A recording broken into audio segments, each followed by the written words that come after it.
दस्तखत जांच पर देखिरी सरपंच विरोध में आगत अनास्था कायम। अगस्ट 13 रे अनास्था सपक्ष रे भोट।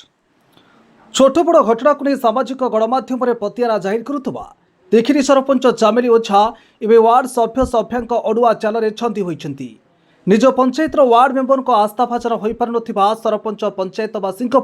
दिन राति काम करुवार कुंभीर कांदणा कांदी सामाजिक गणमाध्यम लाइव वीडियो पोस्ट कर राज्यवासी प्रशंसा साउंटुथिले। किंतु वास्तव में साधारण जनता कौन वार्ड मेंबर माने अशांति प्रकट कर 21 वार्ड मेंबर अनास्था प्रस्ताव आगत करते।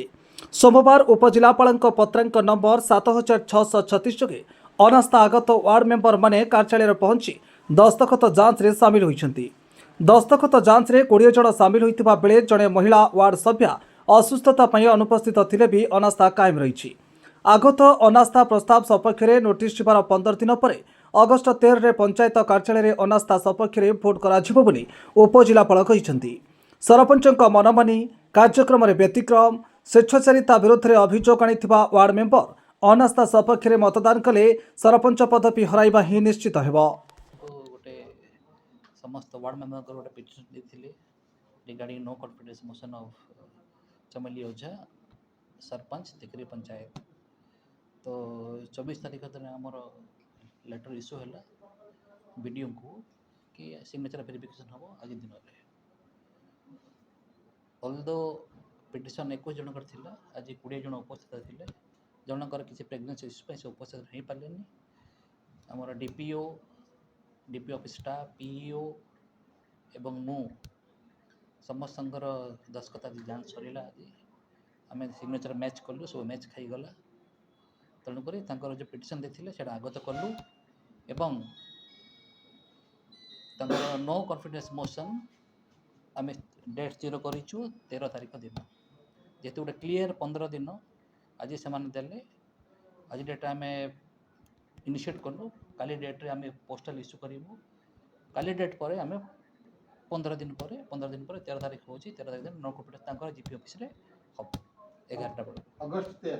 अगस्ट 13 कौन हो सर तांकर मीटिंग हम गोटे वोटिंग हम से जदि से 2/3 मेजोरिटी जदि पास होची ताहले she might be removed. Thank you. प्रशासन प्रस्तुत पंचायत सरपंच विरुद्ध में आम अनास्था आनी आगत करते आमर सिग्नेचर वेरिफिकेशन पे आज कलेक्टर आम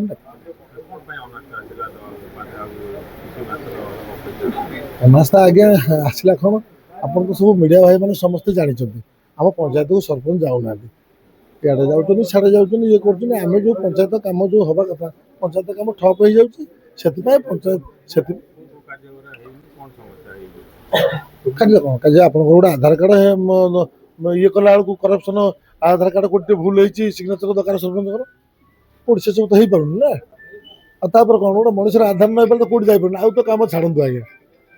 आ कम जो दुर्नीति सब होती से दुर्नीति देखने आप संपूर्ण कार्य दुर्नीति आम लिखित आकार वीडियो देचु कलेक्टर देचु समस्त देचु आम आगे 4-6 मास तक देचु 2 वर्ष तक देलु आज्ञा 2-3 थर देलु कि आपण मैंने न करें चामिली मैडम रागिले आ रुसिले। पसंद तो बहुत आगुरी थिला बहुत भी रही आ बहुत थर एमती भी 2-3 थर बाहर देव बोल कि आम पंचायत उन्नयन कार्य हो पारुनी से भी प्राय समय घरे रहती जुआड़े जाता कार्य आमर लोक मैंने पिला माने जो आधार करेक्शन हो कि अलग किसी कार्य हो हैरान होती मुरी मानकर कथा कर लोक मैंने जो वार्ड सब रही लोक मैंने सब नहीं आम कहलु आ जो 4 मास कि 6 मास रही आम किसी अनास्था प्रस्ताव देकी आम न्याय सरपंच द्वारा कार्य करमती केतर बाहर आम दिया भी दिया भी होता किंतु कार्यकारी कर सी भी आमको भोग भोग छुआ कि आम तुम सागे रहू आ तुम आम सागे भी रुह आम भी सेमती कहीचु हाँ रही प्रतिश्रुति देलु किंतु एबे जो आमर 4.5 वर्ष पड़े आउ जो 5-6 मास रही आम चेष्टा करूँ निर्लिप्त करी आम न्याय सरपंच को दायित्व दे कि जो अधा कार्य रही आम किए धमक दब चमक दब आउ ये जो कहते सी तो निजे भाइराल होती पंचायत को बेजित कर तो भविष्य जहाँ ये हम आम पंचायत कैरियर भी नष्ट अपडेट हो सरपंच साइन दरकार अच्छी प्यार सहित साइन दरकार से